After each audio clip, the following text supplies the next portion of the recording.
하나님의 말씀은 출애굽기 38장 1절로 20절 말씀입니다. 그가 또 조각목으로 번제단을 만들었으니 길이는 5규빗이요 너비도 5규빗이라.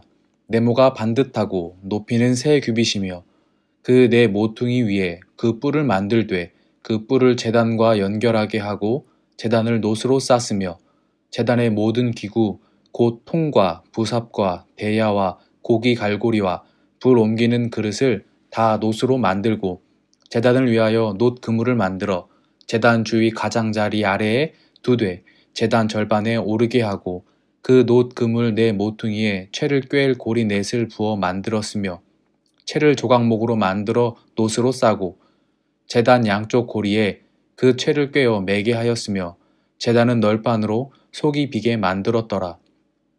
그가 놋으로 물두멍을 만들고 그 받침도 놋으로 하였으니 곧 회막문에서 수종드는 여인들의 거울로 만들었더라. 그가 또 뜰을 만들었으니 나무로 뜰의 남쪽에는 세마포 포장이 100규빗이라. 그 기둥이 20이며 그 받침이 20이니 노시오 기둥의 갈고리와 가름대는 은이며 그 북쪽에도 100규빗이라. 그 기둥이 20이며 그 받침이 20이니 노시오 기둥의 갈고리와 가늠대는 은이며 서쪽의 포장은 50규빗이라. 그 기둥이 10이요 받침이 10이며 기둥의 갈고리와 가늠대는 은이며 동으로 동쪽에도 50규빗이라. 문 이쪽의 포장이 15규빗이요 그 기둥이 3이요 받침이 3이며 문 저쪽도 그와 같으니 뜰 문 이쪽 저쪽의 포장이 15규빗씩이요 그 기둥이 3씩 받침이 3씩이라. 뜰 주위의 포장은 세마포요 기둥 받침은 노시요 기둥의 갈고리와 가늠대는 은이요 기둥 머리 싸개는 은이며 뜰의 모든 기둥에 은 가늠대를 꿰었으며 뜰의 휘장문을 청색, 자색, 홍색 실과 가늘게 꼰 배실로 수놓아 짰으니 길이는 20규빗이요 너비와 높이는 뜰의 포장과 같이 5규빗이며 그 기둥은 넷인데 그 받침 넷은 노시요 그 갈고리는 은이요 그 머리 싸개와 가름대도 은이며 성막 말뚝과 뜰 주위의 말뚝은 모두 노시더라. 아멘. 사랑의 하나님 감사합니다. 오늘도 하나님의 은혜로 새로운 호흡을 주시고 주님의 사랑과 은혜를 누리며 살아가게 하시니 은혜를 감사드립니다. 오늘 하루도 하나님의 말씀을 의지하고 기도함으로 주님을 찾으며 나아갑니다. 주님을 의지하고 찾는 모든 성도들에게 찾아가 주시고 만나 주시어 하나님과 동행하는 오늘 하루가 되게 하여 주시옵소서. 이 시간 간구하기는 주님께서 사랑하시는 광명교회의 모든 성도들과 가정 가운데 함께 하시어 지켜주시고 보호하여 주시기를 소망합니다. 또한 그 가정 가운데 하나님을 함께 예배하는 은혜가 있기를 소망합니다. 그리하여 사랑하는 우리 다음 세대들이 신앙의 성장, 전수에 있어서 어려움이 없게 하시고 온전함으로 바로 서서 그들이 자신의 입술로써 주님을 고백하며 감사하는 은혜가 있게 하여 주시옵소서. 길어지는 이 어려운 상황 속에서도 하나님을 늘 찾으며 날마다 새로운 은혜가 있는 우리 성도들의 모든 삶이 되게 하여 주시옵소서. 감사드리며 예수님의 이름으로 기도드립니다. 아멘. 오늘 본문 말씀은 예전에 읽었던 본문을 다시금 반복하고 있습니다. 35장부터 39장까지 앞으로 포함되는 모든 내용들은 지금까지 읽었던 내용을 반복하고 있습니다. 하나님께서 모세에게 성막을 만들 것을 말씀하실 때의 내용을 이제는 실천으로 옮기는 말씀으로 똑같은 본문을 기록하고 있기 때문이지요.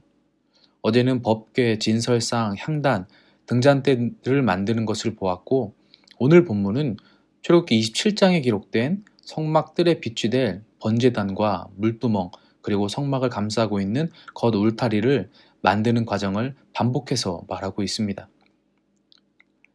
첫 번째는 번제단을 만드는 과정입니다.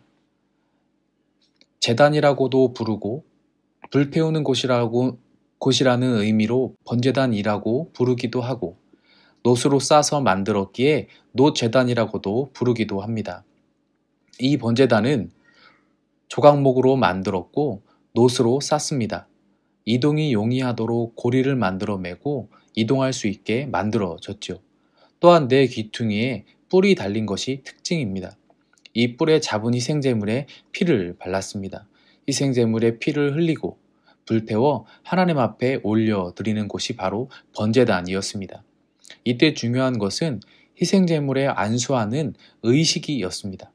희생제물로 하여금 자신의 죄를 전가시키고 대신 죽게 하기 때문입니다. 그리고 이를 통하여 거룩함을 입고 하나님 앞에 나아갈 수 있었기 때문입니다. 또 이어서 소개하고 있는 것은 물두멍입니다. 이 물두멍은 물이 담겨 있는 항아리를 말하고 있는 것인데, 물두멍과 물두멍을 받침은 노스로 만들어졌습니다. 만들어진 물두멍으로 제사장이 성소로 들어가기 전에 자신의 손과 발을 씻는 용도로 사용하였습니다. 만약 제사장이 손과 발을 씻지 않고 성소로 들어간다면 바로 죽임을 당했습니다. 하나님 앞에 나아가기에 앞서서 죄를 씻어 정결하게 준비하는 것, 그리고 희생제물을 대신해서 죽게 하고 죄를 씻어 거룩하게 되는 것은 우리에게 중요한 일이죠. 중요한 의미로 다가옵니다. 이렇게 자신의 죄를 씻지 않으면, 거룩하게 되지 않으면 하나님 앞에 나아갈 수 없고 결국 죽을 수밖에 없기 때문입니다. 거룩은 하나님 앞에서 선택이 아니라 필수입니다. 죄의 사함, 하나님 앞에서의 회개는 생각나면 하고 생각나지 않으면 넘어가는 것이 아니란 것입니다. 오늘날 우리는 예수님을 통해서 그 죄의 문제를 해결받았습니다. 하지만 우리의 죄를 지속적으로 회개하지 않아도 된다는 말이 아니지요. 예수님께서 길을 열어주셨고 우리는 그 예수님을 의지하고 통하여서 우리의 죄를 회개하는 것입니다. 이 회개의 삶은 신앙생활에서 필수적입니다.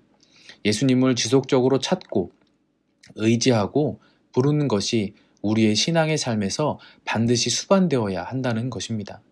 이어서 9절부터 20절까지의 말씀은 겉 울타리에 해당되는 말인데, 가로 세로 100규빗 50규빗 약 50m 25m에 이르러 성막들을 둘러서 외부로부터 가리우는 역할을 하고 있었습니다.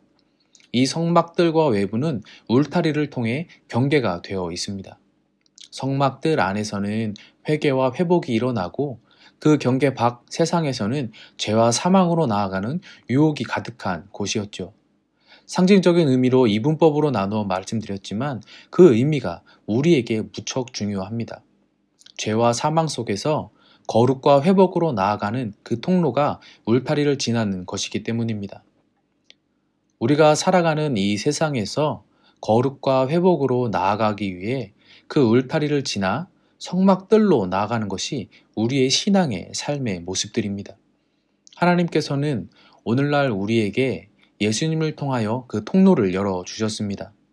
우리는 예수님의 보혈의 공로로 죄 씻음을 받았고 그 이름을 고백함으로써 하나님의 자녀가 되는 은혜를 입었습니다. 거룩하게 됨과 회복의 길을 얻게 되었다는 말입니다. 이것은 우리는 복음이라고 부르고 말합니다. 우리는 이 복음을 매일매일 듣습니다. 또한 매일매일 읽고 있지요. 왜 매일매일 반복되면서 우리에게 들리고 읽히고 있을까요? 이것이 신앙의 출발점이요 기둥이기 때문입니다. 오늘 나눈 이 말씀의 내용은 어쩌면 지겹게 느낄 수도 있습니다. 반복되고 이해할 수도 없고 지금의 시대와는 전혀 상관없는 구약 시대의 제사 기구를 설명하는 것이기 때문입니다. 그럼에도 불구하고 성경은 우리에게 반복해서 말하고 있습니다. 복음 또한 반복해서 선포되어지고 있지요. 둘 다 동일합니다. 중요하기 때문입니다. 익숙함에 속아서 소중함을 잊지 말자라는 말이 있습니다. 나를 위해 이 땅 가운데 오시고 나를 위해 죽으시고 또 3일 만에 부활하신 이 복음을 혹시 너무 많이 들어서 소중히 생각하게 되지 않은 것은 아닌지, 지겹다고 생각하고 있는 것은 아닌지, 아무 의미 없이 우리에게 일상적인 것으로 치부되고 다른 것과 동일하게 여기저기에 놓여 있는 것은 아닌지 스스로를 돌아볼 수 있는 은혜가 있기를 소망합니다. 오늘 하루 너무도 익숙한 복음에 그리고 너무도 익숙한 은혜에 나는 어떻게 생각하고 반응하고 있는지 돌아보시고 늘 나와 함께 있는 너무도 익숙한 가족들, 그 소중한 가족들을 나는 어떻게 생각하고 대하고 있는지 돌아보시며 성막의 울타리 안으로 초청하시는 예수님의 그 사랑을 표현하고 그리고 함께 기도하며 함께 예배할 수 있기를 소망합니다. 그 어느 때보다도 예수님을 더 많이 생각하고 묵상하는 오늘 하루가 되시기를 예수님의 이름으로 소망합니다. 함께 기도하겠습니다. 사랑의 하나님 감사합니다. 무엇과도 바꿀 수 없고 귀한 하나님의 은혜를 거저 주심에 감사함을 올려드립니다. 성령 하나님, 오늘 우리에게 감동을 주시고 깨닫게 하여 주셔서 하나님의 그 은혜를, 예수님을 통한 그 복음을 다시 한번 묵상하고 감사할 수 있는 하루가 되게 하여 주시기를 소망합니다. 너무도 소중하고 귀한 하나님의 은혜를 익숙해져서 무덤덤하지 않도록 우리로 충만케 하시고 뜨겁게 하시기를 소망합니다. 그로 인하여 우리의 삶을 늘 돌아보며 회개하게 하시어 그 은혜를 날마다 새롭게 하여 주시옵소서. 제사장이 하나님 앞에 물두멍으로 번제단을 통하여 하나님 앞에 나아갔던 것처럼 우리의 삶 또한 죄에서부터 멀어지게 하시고 거룩함으로 정결함으로 하나님 앞에 나아가는 오늘 하루가 되게 하여 주시옵소서. 이 시간 간구합니다. 하나님께서 사랑하시는 환우들을 기억하시고 은혜를 더하여 주시기를 소망합니다. 현종옥 집사님의 어머님과 김재인 집사님 그리고 이수미 집사님의 상황을 누구보다도 잘 아시오니 찾아가 주셔서 통증들이 사라지게 하시고 회복함의 은혜를 더하여 주시옵소서. 오늘 하루 늘 우리에게 찾아오시는 주님의 은혜를 새로움으로 찾는 하루가 되기를 소망합니다. 함께하여 주시고 은혜 부어 주시옵소서. 감사드리며 예수님의 이름으로 기도드립니다. 아멘. 이어서 개인의 기도로 나아가겠습니다. 광명교회 모든 성도님들의 삶을 위해서 기도해 주시고 환우들을 위해 기도해 주실 때 현종 집사님의 어머니의 회복과 우리 김재인 집사님의 회복과 이수미 집사님의 회복을 위해서도 함께 기도해 주시기를 부탁드리겠습니다. 다 함께 기도하겠습니다.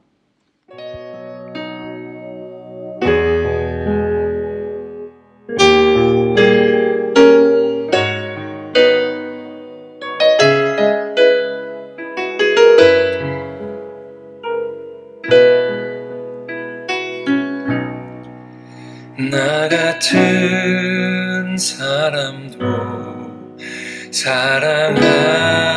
사랑하시나요?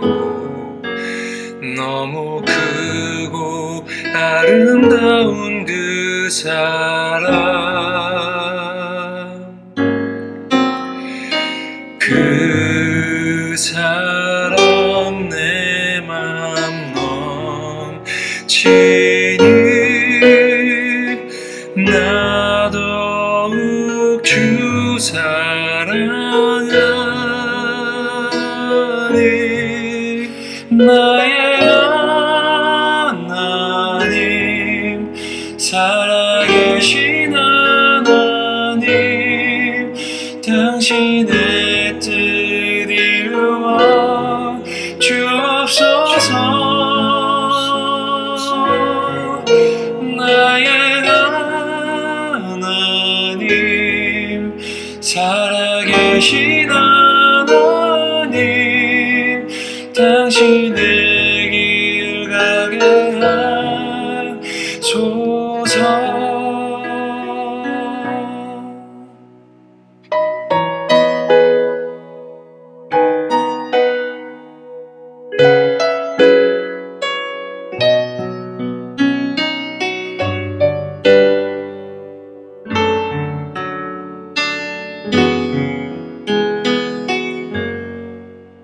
나 같은 사람도 사랑하시나요?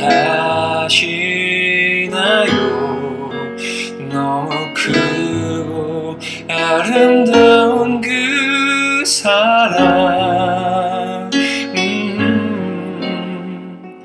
그 사랑 내 맘 넘치니 나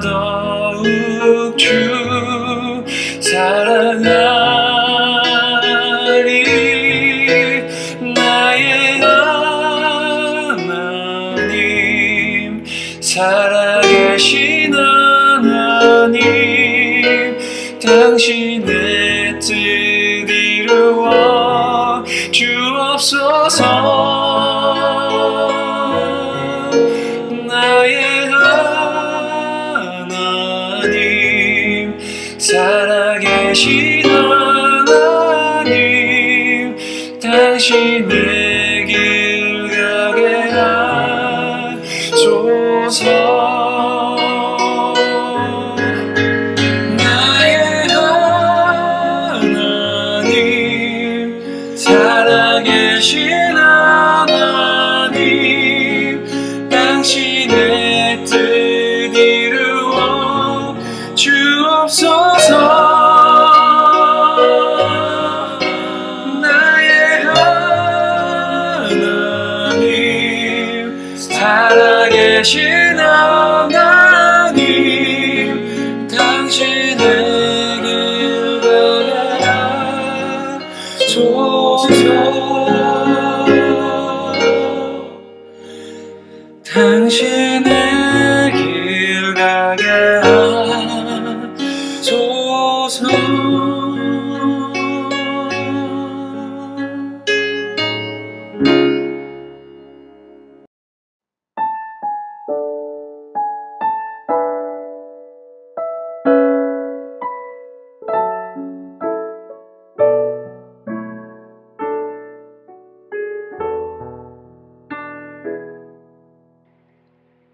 이 시간 너의 마음속에 하나님 사랑이 가득하기를 진심으로 기도해 간절히 소망해 하나님 사랑 가득하기를. 하나님은 너를 사랑해 얼마나 너를 사랑하시는지 너를 위해 저 별을 만들고 세상을 만들고 아들을 보냈네. 오래전부터 널 위해 준비된 하나님의 크신 사랑 너의 가는 길 주의 사랑 가득하기를 축복해.